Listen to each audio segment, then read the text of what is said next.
ഈ പ്രദേശവാസി നമ്മോടൊപ്പം ഉണ്ട്. അനിലിനെ കുറിച്ചും കുടുംബത്തെക്കുറിച്ചൊക്കെ നേരത്തെ അറിയാമായിരുന്നോ? എനിക്ക് പണ്ട് പോലെ അറിയാവുന്ന വ്യക്തിയാണ്.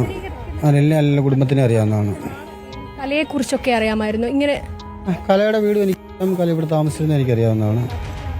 അവർ തമ്മിൽ എന്തെങ്കിലും രീതിയിലുള്ള പ്രശ്നങ്ങളോ അല്ലെങ്കിൽ ഇത്തരത്തിലൊരു കൊലപാതകത്തിലേക്കൊക്കെ പോകേണ്ട രീതിയിലുള്ള ഒന്നുമുള്ളതായിട്ട് നമുക്കറിയില്ല.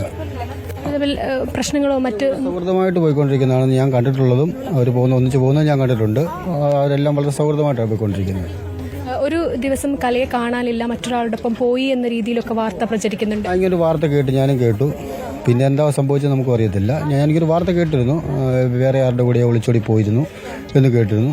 പിന്നീട് ആൾ തിരിച്ചു വന്നുള്ള കാര്യം നമുക്കറിയില്ല.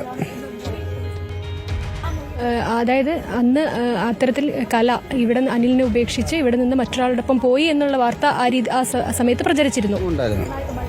നമ്മൾ കേട്ടിട്ടുള്ളതാണ് ആ വാർത്ത. കലയെ കാണാനില്ല എന്ന വാർത്തയൊക്കെ കേട്ടിരുന്നു. കേട്ടിട്ടുണ്ടായിരുന്നു. കലയെ കാണാനില്ല. കാരണം കല അനിലുമായിട്ട് അത്ര വളരെ സൗഹൃദമായിട്ട് പോയിക്കൊണ്ടിരുന്നതാണ്. പിന്നെ ഒരു സുപ്രഭാതത്തിൽ കാണാനില്ല എന്ന് പറയുന്നു. പിന്നീട് എന്താ കുട്ടി ഈ പറഞ്ഞ അനിലൂടെ ഉണ്ടെന്നാണ് എൻ്റെ അറിവ്. പിന്നീട് കലയ്ക്ക് ഇപ്പോൾ ഈ വാർത്ത കേൾക്കുമ്പോൾ എന്താണ് നിങ്ങൾക്ക് തോന്നുന്നത്? എനിക്ക് പ്രത്യേകിച്ചൊന്നും തോന്നുന്നില്ല. കാരണം കല അല്ലെങ്കിൽ ഈ വീടുമായിട്ട് അങ്ങനൊരു പ്രശ്നങ്ങളുള്ളതായിട്ട് നമുക്കറിയില്ല.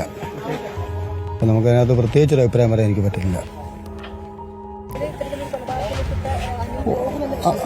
ഉണ്ടാകാനുള്ള ഒരു സാഹചര്യവും ഞാൻ കാണുന്നില്ല.